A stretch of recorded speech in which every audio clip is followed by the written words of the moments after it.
Hi friends, welcome to my channel. So మనం last వీడియోలో get metadata activity ద్వారా file యొక్క మెటాడేటా ఇన్ఫర్మేషన్ అనేది ఎలా ఫైండ్ అవుట్ చేయాలో ఏంటి అనేది చూసాను అనమాట. ఈ వీడియో లాస్ట్ వీడియోస్కి కంటిన్యూషన్. అంటే మీరు లాస్ట్ వీడియో చూస్తే ఈ వీడియో అనేది will try to understand. Okay, so బేసికల్గా మనకి ఈ యాక్టివిటీ ఎగ్జిక్యూట్ చేసినప్పుడు మనకి కొంత ఇన్ఫర్మేషన్ వస్తుంది. ఆ వచ్చిన ఇన్ఫర్మేషన్ నేను ఒక టేబుల్లో స్టోర్ చేయాలి. ఓకే, సో అది ఎలా ఏంటనేది will try to see that. So for timing, to time constrain వల్ల నేను స్క్రిప్ట్ అనేది రెడీ చేశాను. ఇక్కడ ఒక టేబుల్ క్రియేట్ చేస్తున్నాను. క్రియేట్ టేబుల్ నేమ్ అయితే కొన్ని కాలమ్స్ తీసుకున్నాను. కాలం ఎన్ని కాలమ్స్, ఎగ్జిట్స్ అంటే ఫైల్ ఉందా లేదా, ఐటమ్ నేమ్ ఏంటి, ఫైల్ టైప్ అంటే ఐటమ్ నేమ్ అంటే ఫైల్ నేమ్, ఐటమ్ టైప్ అంటే ఫైల్ టైప్, అలానే లాస్ట్ మోడిఫైడ్, సైజ్ అంతా, స్ట్రక్చర్ వాల్యూ, ఇలా కొన్ని కాలమ్స్ అనేటువంటి ఒక టేబుల్ అనేది క్రియేట్ చేస్తున్నాం. ఓకే, ఎగ్జిక్యూట్ చేద్దాం. ఓకే, సో టేబుల్ అనేది సక్సెస్ఫుల్గా క్రియేట్ చేసాం. మీకు కావాలనుకుంటే సో ఒకసారి ఎగ్జిక్యూట్ చేయొచ్చు. చూడండి, సో అంత ఇన్ఫర్మేషన్ కూడా టేబుల్లో ఉంది. ఇప్పుడు ఏం చేస్తానంటే, ఇప్పుడు ఏదైతే మనకు గెట్ మెటాడేటా వస్తుందో ఆ ఇన్ఫర్మేషన్ని ఈ టేబుల్లోకి లోడ్ చేస్తున్నాను. ఎలా? త్రూ స్టోర్డ్ ప్రొసీజర్ ద్వారా.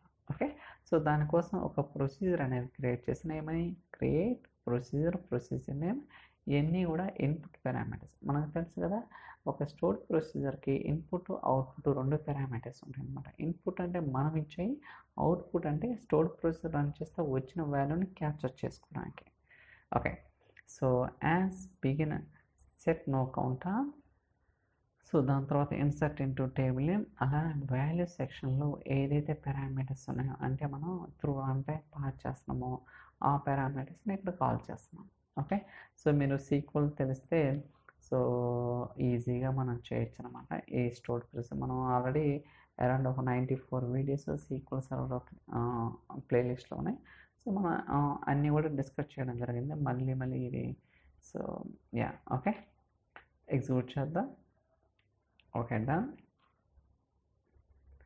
సో చూడండి, సో ఇప్పుడు ఏదైతే ప్రొసీజర్ క్రియేట్ చేసామో ఆ ప్రొసీజర్ని త్రూ స్టోర్డ్ ప్రొసీజర్ యాక్టివిటీ ద్వారా కాల్ చేద్దాం. సో ఇప్పుడు సో టైప్ చేద్దాం stored procedure activity. Okay, let me drag. So ఇక్కడ కనెక్షన్ ఇద్దాం రెండింటికి. ఓకే, సో ఇప్పుడు సో మీరు కావాలనుకుంటే పేరు మార్చుకోవచ్చు. డైనమిక్ సో టేబుల్ డేటాలో పేరు ఏదైనా వచ్చు, నో ప్రాబ్లం. ఓకే, సో దాని తర్వాత సెట్టింగ్స్, ఇక్కడ లింక్డ్ సర్వీస్ ఏంటి, అలానే స్టోర్డ్ ప్రొసీజర్ నేమ్. సో మీకు స్టోర్డ్ ప్రొసీజర్ నేమ్ తెలియపోయాలనుకోండి, జస్ట్ ఇక్కడ కాపీ చేసి సో ఎడిట్.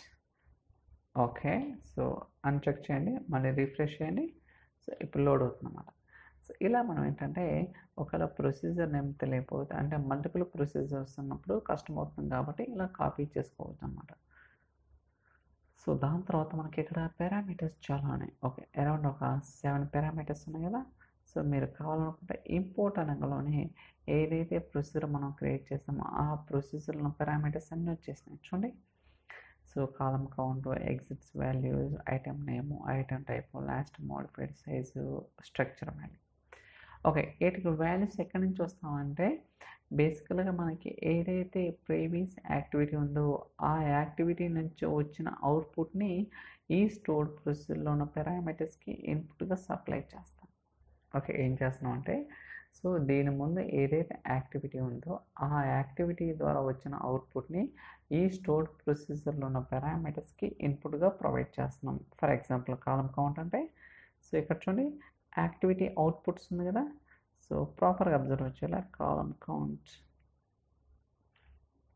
ఇక్కడ ఉంటుంది.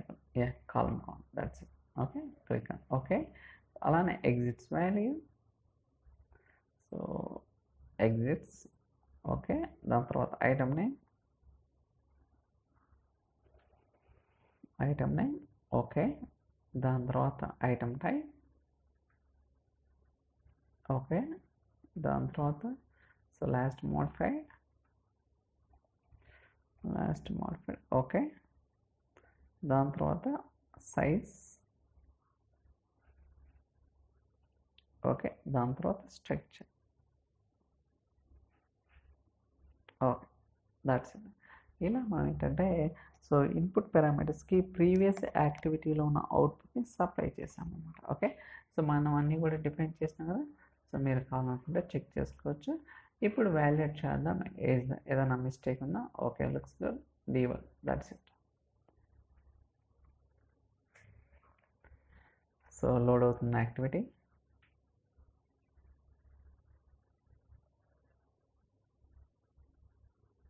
Okay, successful. మీరు కావాలంటే ఇక్కడ వెరిఫై చేద్దాం. చూడండి అంతా కూడా వచ్చిందన్నమాట. ఓకే, సో కాలం ఎన్ని కాలమ్స్ ఉన్నాయి? 3. అలానే ఫైల్ ఉందా లేదా? ఉంది. ఫైల్ నేమ్ ఏంటి? సో ఫైల్ టైప్ ఏంటి? ఎప్పుడు మోడిఫై అయింది? సైజ్ ఏంటి? But structure. కానీ స్ట్రక్చర్ అంటే మనకేం వచ్చింది ఇక్కడ? మీరు అబ్జర్వ్ చేస్తే సో స్ట్రక్చర్ అంటే ఇది వచ్చింది, బట్ మనకేం వస్తుంది? వేరేది వస్తుంది అన్నమాట. సో దానికోసం నేను ఏం చేస్తానంటే దీన్ని ఆబ్జెక్ట్లో ఉన్నది స్ట్రింగ్ కింద కన్వర్ట్ చేస్తాను. Okay, so let me do this one. String. Okay, that's it. Click on okay, మళ్ళీ రన్ చేద్దాం.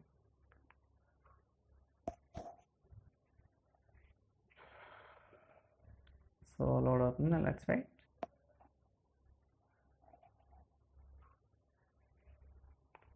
సో కాంటే టేబుల్ కూడా ఎగ్జిక్యూట్ చేసుకోవచ్చు.